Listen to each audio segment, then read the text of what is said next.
institutions from classroom learning to global impact. Engineering education aligned with the global goals. மாண்புமிகு முன்னாள் முதலமைச்சர் Edappadi K Palaniswami. மாண்புமிகு சட்டப்பேரவை தலைவர் அவர்களே, இந்த 25 ஆண்டுகள் வந்து டிசம்பரோட முடியுது. இந்த ஆண்டு டிசம்பரோட முடியுது. மீண்டும் மத்திய அரசு சட்டம் கொண்டாந்து எக்ஸ்டெண்ட் பண்ணதான் உண்டு. இல்லைன்னா புதிய மக்கள் தொகை கணக்கெடுப்பில் வந்தா இப்போ இருக்கிறதோட நம்ம குறைஞ்சு போயிடும். இருக்கிற நாடாளுமன்ற உறுப்பினர் 39னா இப்போ இருக்கிற மக்கள் தொகை கணக்கெடுத்தா குறைஞ்சு போயிடும். அதனால தான் மத்திய அரசாங்கம் இந்த தொகுதி மறுவரைக்கு பல கட்சியோடு பேச்சுவார்த்தை நடத்திட்டு இருக்கிறாங்க. அந்த அடிப்படையில் 1971 மக்கள் தொகை கணக்கெடுப்பில் எடுக்குவதற்கு மத்திய அரசு முயற்சி செய்து கொண்டிருக்கு.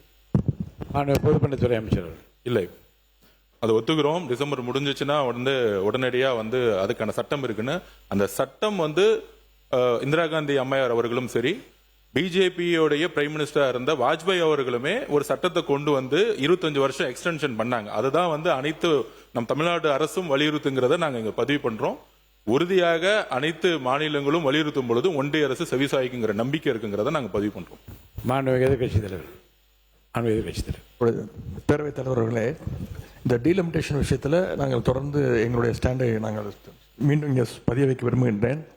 எங்களை பொறுத்த வரைக்கும் ஏற்கனவே இந்த அசம்பிளியில் பாஸ் பண்ண தீர்மானத்தின்படி 543 அப்படிங்கிற அந்த நம்பர் கண்டினியூ செய்யப்பட வேண்டும்.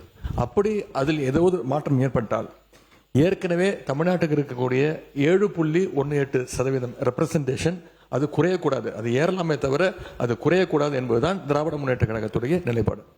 மாண்புமிகு பொதுப்பணித்துறை அமைச்சர் சொல்லுங்க, அப்புறம் சட்டத்துறை, அப்புறம் மாண்புமிகு உறுப்பினர் தரேன், வாய்ப்பு தரேன். நீங்க பதில் சொல்லு. மாண்புமிகு பேரவைத் தலைவர்களே, அதைத்தான் நாங்கள் ஏற்கனவே இந்த தீர்மானம் வரும்போது தெளிவாக நாங்கள் சொன்னோம். இப்பொழுது 543 நாடாளுமன்ற உறுப்பினர்கள் மொத்தமாக இருக்கிறாங்க. அதில் தமிழ்நாட்டுக்கு வீதாச்சாரப்படி 7.18 இருக்குது. அதே போல தொகுதி மறையறை வருகின்ற பொழுதும் தமிழகத்திற்கு 7.18 வீதாச்சாரப்படி இருக்க வேண்டும் என்பதுதான் அனைத்து இந்திய அண்ணா திராவிட நிலைப்பாடு. பொதுப்பணித்துறை அமைச்சர். இல்லை, இந்த பேரவைத் தலைவர்களே, இந்த டீலிமிட்டேஷனை பத்தி ஒரு 2 நிமிஷம் நான் பேசினோம். திமுகவோட நிலைப்பாடு மாறுற மாதிரி இருக்கு. 543 இல்ல, நான் பேசி முடிச்சிடுறேன். அதுக்கப்புறம் எதிர்க்கட்சி தலைவர் பதில் சொல்லட்டும். என்ன மாறுற மாதிரி விளக்கம் சொல்லுங்க. நான் பேசி முடிச்சிடுறேன். பேசி முடிச்சிட்டு எதிர்க்கட்சி தலைவர் பதில் சொல்லட்டும். மாறுற மாதிரி நீங்க சொல்லுங்க. பேசி முடிச்சிட்டு அதுக்கப்புறம் எதிர்க்கட்சி தலைவர் பதில் சொல்லட்டும். நம்மளுடைய குறிக்கோள் ஃபேர் இல்ல, 7.18 இருக்கணும், அப்படியே தான் இருக்கணும். ஆனால் 50% அதிகமாக கொடுக்கிறோம் அப்படிங்கிற ஒரு விஷயத்தை ஒன்றிய அரசு கொண்டு வந்தால் அதையும் நாம் எதிர்க்கிறோம் அப்படிங்கறத அன்னைக்கு அவையில பதிவு பண்ணியிருந்தோம்.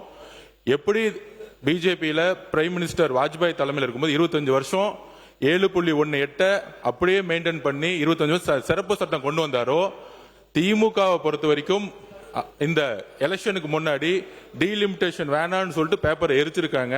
50% கொடுத்தாலும் வேணான்னு சொல்லலாம். ஏன்னா இங்க 50% கொடுக்கும்போது வட மாநிலங்கள் 50% இன்க்ரீஸ் ஆகும்.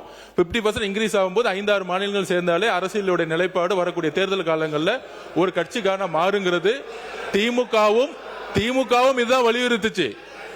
ஆளுங்கட்சியா இருக்கும் பொழுது ஒரு நிலைப்பாடும் இப்ப எடுக்க வேண்டிய தேவையில்லை. தமிழ்நாட்டில் அன்னைக்கு தெளிவா நம்மளுடைய முதலமைச்சருடைய தீர்மானம் ரொம்ப சிம்பிளான தீர்மானம். 543 நம்ம நிப்பாட்டணும். திமுகவுடைய எம்பிகள் திமுகவுடைய எம்பிகளா நம்ம பார்க்க கூடாது. காங்கிரஸோட எம்பிகள், கம்யூனிஸ்டோட எம்பிகள், விசிகோட எம்பிகள் எல்லாமே மக்கள் தேர்ந்தெடுக்கப்பட்டது. மாநில சுயாட்சியை யார் வலியுறுத்துறாங்க அவங்கள தான் பாராளுமன்ற உறுப்பினர் தேர்ந்தெடுத்திருக்காங்க. அப்ப தமிழ்நாட்டு மக்களுக்கு ஒரு பிரச்சனை வரும் பொழுது 50% உங்களுக்கு அதிகமான எம்பி கொடுக்கறங்கிறது இது வரைக்கும் தமிழ்நாடு மக்கள்கிட்ட எந்த விதமான கோரிக்கை வந்ததே கிடையாது. திமுகவும் அந்த கோரிக்கை வச்சது கிடையாது. அதனால அப்படி ஒரு தீர்மானம் ஏதாச்சும் ஒன்றிய அரசு கொண்டு வந்தா 39 எம்பிகளும் அவையில் இருந்து, முக்கியமா நாங்கள் சொல்றது அவையில் இருந்து புறக்கணிச்சுட்டு அதுவும் ஒன்றிய அரசுக்கு ஃபேவர் ஆயிரணும். அந்த புதிய 50% இன்க்ரீஸ் பண்ணாலுமே தமிழ்நாட்டுக்கு செய்யக்கூடிய துரோகம் தான் அதுங்கிறத நாங்கள் பதிவு பண்ணிக்கிறோம். இப்ப 543 நிப்பாட்டுங்கிறது தான் எங்களுடைய முதலமைச்சரும் சரி, அரசும் சரி, அன்னைக்கு ஏற்றிய தீர்மானமும் சரி. அதனால 7.18 தொடரணும். திரு வாஜ்பாய் அவர்கள் கொண்டு வந்த மாதிரி சிறப்பு சட்டம் கொண்டு வரணும் அப்படிங்கிற நிலைப்பாட்டில் தமிழக வெற்றி கழகம் சரி, எல்லா கட்சிகளும் ஒன்றிருக்கணுங்கிறத எங்களுடைய கோரிக்கை. தயவு செய்து திமுக மாநில சுயாட்சி வலியுறுத்திய அண்ணாவின் கொள்கை வழியில் இன்னும் 25 வருஷத்துக்கு கேட்கக்கூடிய இடத்துல மிகப்பெரிய கடமையும் பொறுப்பும் இருக்கு. அந்த பாராளுமன்ற உறுப்பினர்களுக்கு எதிர்க்கட்சி தலைவர் அன்னைக்கு வந்து பேசும்போது இதுதான் அன்னைக்கு உறுதி கொடுத்தாரு. இன்றைக்கு 50% இன்கிரீஸ் சொல்லும் பொழுது அதுக்குள்ள போய் தமிழ்நாட்டை வந்து அடமானம் வச்சுக்க கூடாங்கிறத எங்களுடைய கோரிக்கை. Saram institutions from classroom learning to global impact. Engineering education aligned with the global goals.